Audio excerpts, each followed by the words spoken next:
Marc Marquez kembali membuktikan diri sebagai andalan Repsol Honda saat mengaspal di Circuit of the Americas Kota, Amerika Serikat. Dalam seri MotoGP Americas 2021 akhir pekan lalu, Marc Marquez yang start dari urutan ketiga tampil solid di atas motor RC213V. Marc Marquez mencetak kemenangan ketujuhnya di sirkuit Americas dengan meyakinkan. Memimpin lomba sejak lap pertama, Marquez menjauh dari kejaran rival-rivalnya setelah meningkatkan ritmenya sejak lap ke-6. Sang pemuncak klasemen, Fabio Quartararo Monster Energy Yamaha, tak sanggup menandingi ritme Marquez hingga akhirnya finish 4,679 detik. Ini merupakan kemenangan terbesar Marquez di MotoGP Americas sejak finish 6,107 detik di depan Jorge Lorenzo pada musim 2016. 4 detik bukan jarak yang kecil jika mempertimbangkan kecepatan motor atau durasi lomba yang panjang di MotoGP.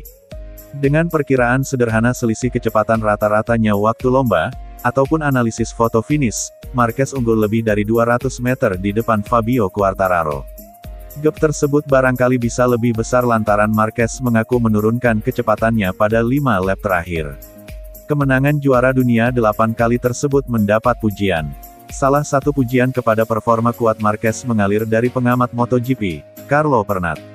Marquez menang dengan gap 4 detik, bayangkan apa yang bisa dia lakukan dengan kondisi terbaik, kata Pernat, dilansir dari GP1. Saya senang melihat Marc kembali, dan di olahraga ini penting untuk memiliki seorang figur pemenang seperti dia, lanjutnya. Walau sirkuit Americas didominasi tikungan kiri, favorit Marquez, karakter lintasan yang menguras fisik sempat diprediksi akan menyulitkan Marquez. Marquez masih belum pulih benar dari cedera patah tulang lengan kanannya. Tulang humerusnya pun belum menyambung dengan sempurna. Dikutip dari Motorsport Magazine, pada akhir pekan lalu Marquez menyebut lengan dan bahunya baru 60-80% dari kondisi prima. Carlo Pernat percaya bahwa Marquez bisa menjadi kandidat juara terkuat musim depan. Jika mampu kembali ke level terbaiknya, Marquez dipandang Pernat lebih unggul dari pembalap manapun yang menjadi juara musim ini. Pembalap yang harus dikalahkan untuk menjadi juara, sebagaimana dinamika yang terjadi sekarang, bukan juara musim ini tetapi Marquez di kondisi terbaik, ucap Pernat. Marquez dan Honda sudah melepaskan ambisi mereka untuk merebut gelar juara pada musim ini. Sementara Marquez berusaha memulihkan diri, Honda menyiapkan sebuah motor balap yang baru untuk musim depan. Sudah mencobanya saat tes resmi di Misano pada September lalu, Marquez merasakan perubahan besar antara motornya musim ini dengan calon motor barunya. Marquez puas setelah melihat beberapa masalah dengan motornya terselesaikan. Namun, dia tak mau membuat kesimpulan terlalu cepat.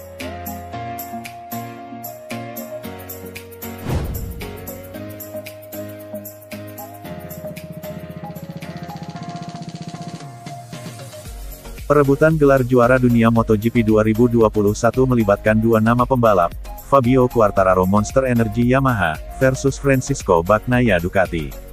Fabio Quartararo memiliki skenario juara dunia MotoGP 2021 yang lebih mudah ketimbang Francisco Bagnaia.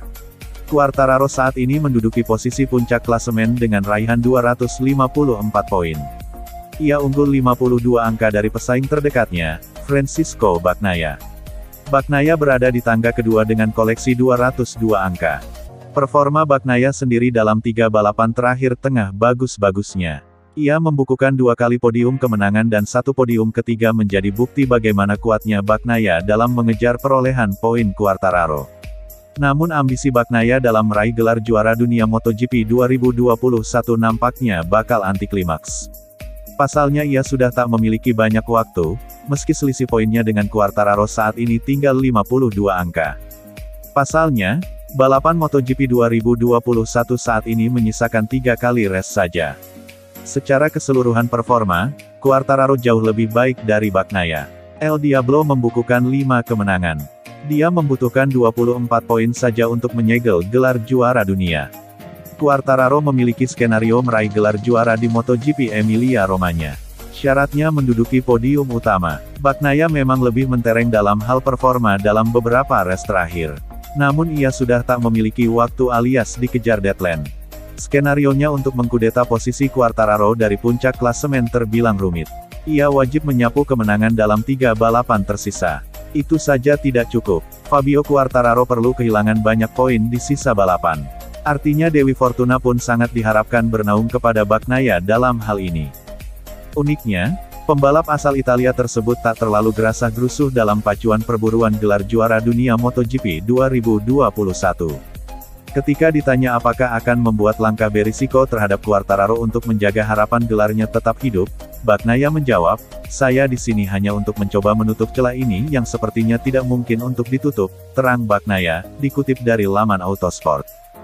"Tapi saya hanya mencoba. Saya lebih santai daripada Fabio. Saya pikir, karena Fabio harus memikirkan kejuaraan. Saya harus berpikir hanya untuk menjadi sekompetitif mungkin dan saya tidak bilang bahwa Fabio tidak santai, saya merasa lebih tenang. Kami tidak memiliki jarak 8-7 poin di antara kami, tetapi 50 poin. Jadi, saya kira itu bukan sesuatu yang harus saya lakukan," pungkasnya.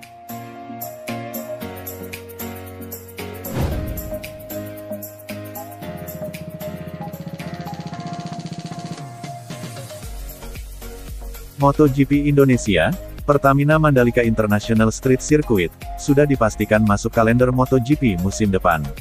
Namun tanggal pasti balapan MotoGP Indonesia 2022 hingga kini masih menjadi tanda tanya. Sebelumnya MotoGP Indonesia dikabarkan menjadi seri kedua MotoGP 2022 setelah GP Qatar di sirkuit Losail. Namun ada kemungkinan balapan di sirkuit Mandalika akan digelar 13 atau tanggal 20 Maret tahun 2022. Dikutip dari Motorsport, MotoGP Indonesia dipastikan akan berlangsung tanggal 20 Maret tahun 2022 atau 2 pekan setelah seri pembuka di MotoGP Qatar yang digelar tanggal 6 Maret tahun 2022. Total ada 21 balapan di MotoGP 2022. Musim akan dimulai di MotoGP Qatar dan ditutup di MotoGP Valencia pada tanggal 13 November tahun 2022. Meski belum ada pengumuman resmi terkait kalender baru MotoGP 2022, semua tim MotoGP sudah diinformasikan mengenai draft jadwal baru, tulis Motorsport. Indonesia kembali menggelar balapan MotoGP untuk kali pertama sejak menjadi tuan rumah di 1997 di sirkuit Sentul. Sirkuit Mandalika menjadi sirkuit jalan raya pertama yang menggelar balapan MotoGP. Sebelum menggelar balapan MotoGP Indonesia pada tanggal 20 Maret tahun 2022, sirkuit Mandalika akan menjadi salah satu lokasi tes pramusim pada 11-13 Februari mendatang. Selain itu, sirkuit Mandalika dijadwalkan menggelar balapan terakhir kejuaraan dunia Superbike 2021 pada 20-21 November mendatang.